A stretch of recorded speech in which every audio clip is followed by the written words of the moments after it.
Welcome back to Daily Dive. That's Jake Elliott, and I feel like the graphic doesn't do it justice right now, considering his face is right there, anyways. But how are you doing, Jake? I'm good, Mike. How are you? Good. And I'm going to be honest. After tweeting a picture of you being as tall as you were next to Cooper Perkins, I know this has been asked a million times. How tall are you? You should see me beside Brad Challoner. I am just over 6 feet and 5 inches, Michael. Okay, that's not like. It's Okay, not- cool. It's a little above average. Let's just say. It's not a freak, but No, that's how cool. tall are you, Mike Corvallis? 6'2", actually. Okay, well there you go. Producer Joe is 5'9". Duly love. noted. Duly I noted. love that. All right, so I do want to say great call in San Diego. And that's the game I want to get to first because you were a little part of history. You and old Cooper Perkins. That was fun. And It was I fun. think you mentioned it was like the hockey kind of feel, which I love.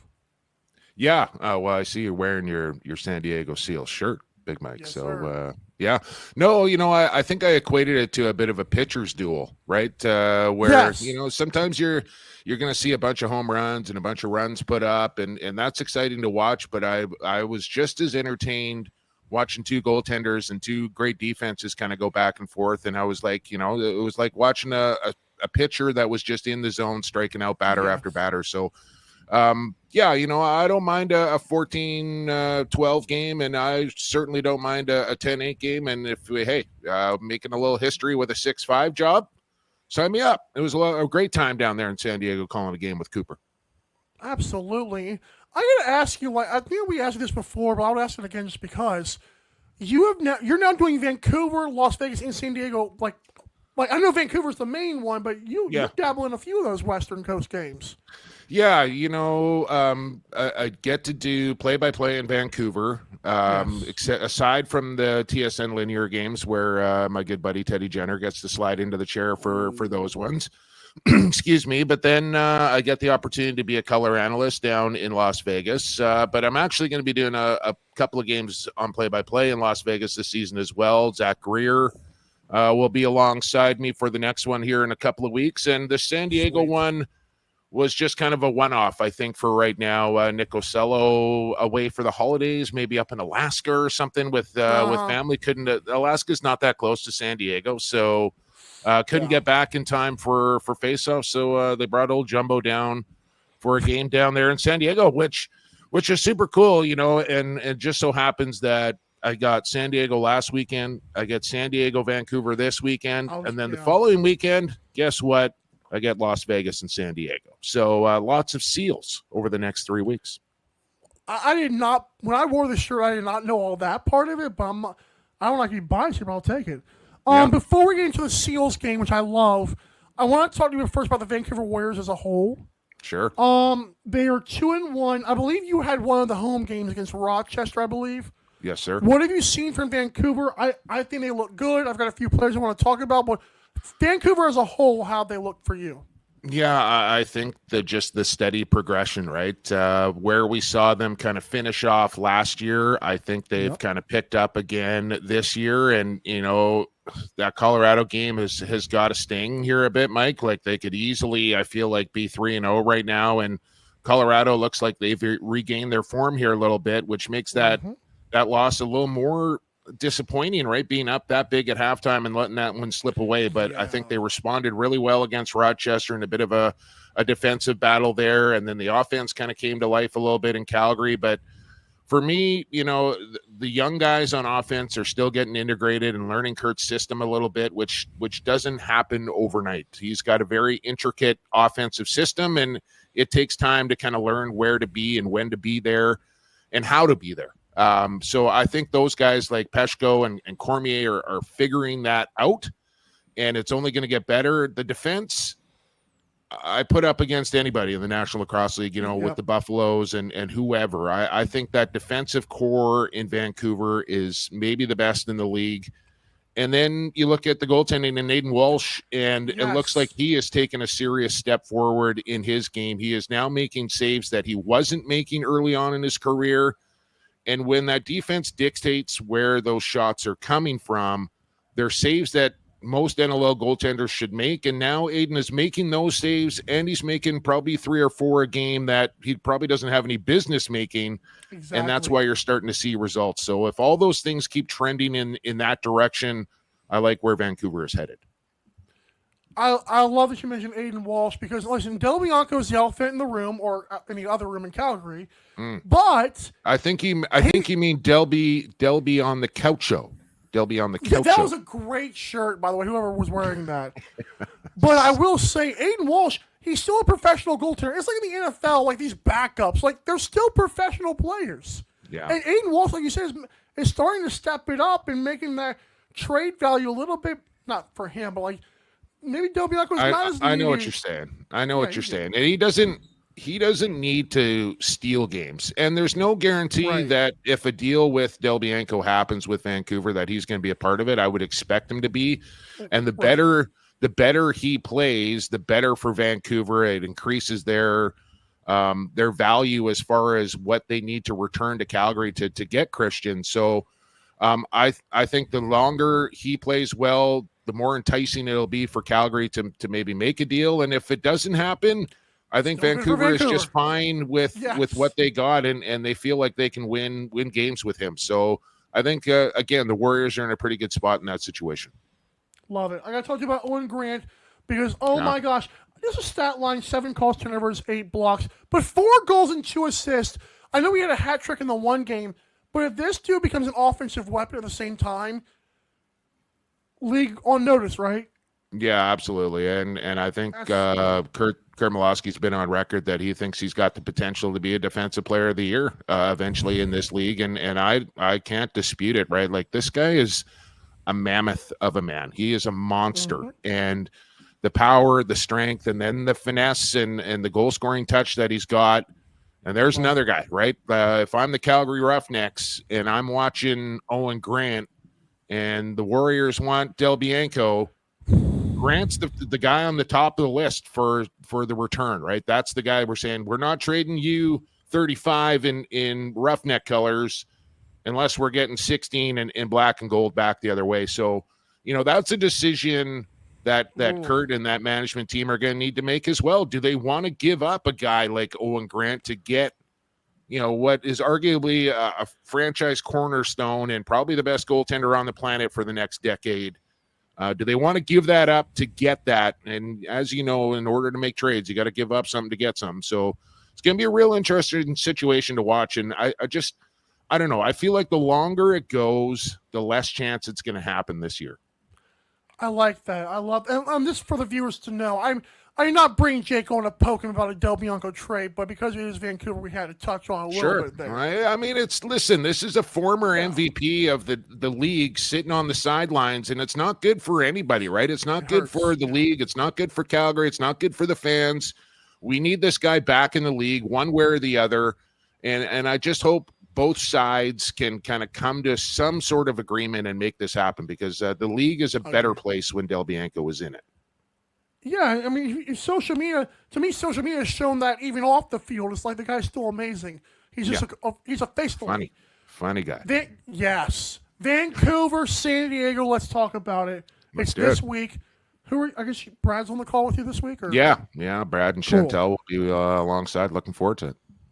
What are you looking forward to in this game? I know you saw the Seals. You've seen the Vancouver Warriors once. What are we thinking about this game? Yeah, I always feel like San Diego and Vancouver play good games against each other, regardless of whether it's in San Diego or Vancouver. Vancouver coming off a bye, so they're rested and ready to go. San Diego with that tight 6-5 victory, they get back into a playoff spot. They're feeling good, but the offense wasn't quite clicking. And now they got to turn around, come up north here to Vancouver. So I think it's going to be a real competitive game, a tight one. I really don't know which way this one is going to go, but I think it's an important game for both teams. If you think about it, Vancouver getting to 3-1 would be huge for them. And for San Diego, who's got championship aspirations here, to kind of start to get on a roll for them, I think would be massive as well. So I think we're in for a real good lacrosse game here on Friday night, one way or the other. I completely agree. And even like the San Diego, I was trying to pick them with Joe before the show, and it's like it was either or is right in my opinion until it's not. Yeah, it's a coin. To me, it's a coin flip game. I don't know if you got a Warrior shirt or not, Mike, but maybe Not you can yet. get one that's like half and half or something like that. Oh, don't tell me if they sell those. I mean, I'm on it. Just let me know. I got to ask you as well as a fellow media member. I don't want to call myself that, but Why not? You're the only live lacrosse show Monday to Friday on the planet. That's right. it's So producer of course you're clapping. media, So Mike. You're there you well go. entrenched now, my man. Well, I was going to ask you because you do a Lacrosse Matrix podcast, and it's on your little tiny bio right Well, there. that's It's also Adam Levy. He's the Lacrosse Matrix. I'm Lacrosse Classified. it But was right there in it's front of me. I still said yeah, it wrong. it's okay. It's okay. Here it's bigger now. There you go. Thanks, Joe. So, Lacrosse Classified.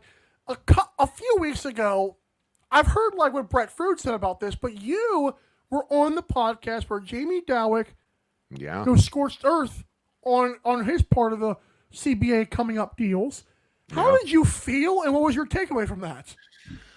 Well, I mean, I've known Jamie for a long time, and I consider him, a good friend, right? So it's sometimes when I'm talking to Jamie, I'm not talking to the owner of the Toronto Rock, and if one thing I've learned about JD is that he doesn't give up. You know what? Like he is just going to say what's on his mind, and whether you like it or don't, he doesn't care. Like he is just going to say what he wants to say, and he's always been like that. And I think that's why people tune in, especially when he's on the program. And I like to hope that's a little bit of posturing on his end, right? We know how negotiations can go, right? Each side is going to push for something, and there's going to be some posturing in there. Yeah. So I'm hoping there's a little bit of that, and I hope that both sides can really kind of realize the landscape that we're looking at here and do what's best for the sport, what's best for the league, what's best for the owners, what's best for the players, and find some common ground here and get a deal done before the end of the season. So, this isn't looming over everybody heading into the offseason, wondering whether the season is going to start on time next year. I love that response, and again, I would have been like, "Oh, thank you for saying that." But like you say, it's buddies chopping it up. Yeah, of course he knew it was going to get clicks. I don't think he was unaware of that part either. So, no, but I will say this, like I kind of keep tabs on the episodes, and that episode in particular, far and away above the most listened episode of Lacrosse Classified ever. Well, that makes you feel good then. Good stuff. Well, sure. Yeah, it makes me want to have Jamie on every single week. And then of course I was listening just to piggyback off that. Brett Fruit on OTCB was saying World War III is like in other countries. I'm like, okay, that was a good response. I like that response. Yeah. By the way, speaking of Lacrosse Classified here, Mike, how's it going with the Who You Got picks? I saw you were kind of lingering around up top for a little bit, and then your name kind of disappeared. Yeah, that was rough. I had a bad week. There was one week, like I think 2 weeks ago, where I was on a heater, and you know how that goes. That's why betting is never fun. No. I was going to ask you who you got this week. Long way to go here. I'm excited. You know what? This week, 7 games on the slate here for week number 7. It's a massive week, and I think whoever wins or does well here in Who You Got for week 7 is going to put themselves in a pretty good spot. I like a lot of home teams this week, Mike. I'm not going to lie to you. You go down the list, and home teams look pretty enticing to me. I don't know if all 7 are going to get it done, but that's kind of the way I'm leaning this week. I always do. Whenever I see that I've done that, it kind of pisses me off. Because it's just not going to happen, right? Like so it never happens that way. So I don't know. Albany, Colorado. I have Albany, thank God, but that's the only one. I'm the same way. It's ridiculous. Okay, all right. But thank you, by the way, for once again coming on. You're awesome, by the way. Your energy's great. Broadcast, podcast, etc. Anything to plug or shout out before you leave? Yeah, well, the fresh episode will be dropping today. In fact, every Wednesday, noon Pacific, Lacrosse Classified, wherever you find your podcast, you can do that and, join in the fun. Join up who you got. You can still win weekly prizes. You're probably in tough to try and win the grand prize, the hickory stick from Mohawk Lacrosse. You're probably not going to do that at this point, but you can still win weekly prizes. So join up to who you got. All the information is on our bios, on our social media and what have you. And, look forward to Friday night here in Vancouver for San Diego and the Warriors, and then back down to Vegas the following week for Seals and Desert Dogs. Looking forward to that as well. So I appreciate you having me on, and sorry I couldn't join you a couple of weeks ago on Christmas Day there, man. Yeah, like you celebrate. Don't do that. Okay. I'm not a huge Christmas guy, but I like opening presents. Good stuff. Thank you, Jake. If you're going to miss Jake, like he said, you're going to find him in the next few weeks anyways. Thank you so much, man. All right, man. Thanks, Joe. Thanks, Mike. And anytime, guys. Happy to jump on. Jake Elliott, PXP, the number 4 sports on social media. Search Lacrosse Classified. I don't know why the Matrix. It was right in front of me, man. What is wrong with me?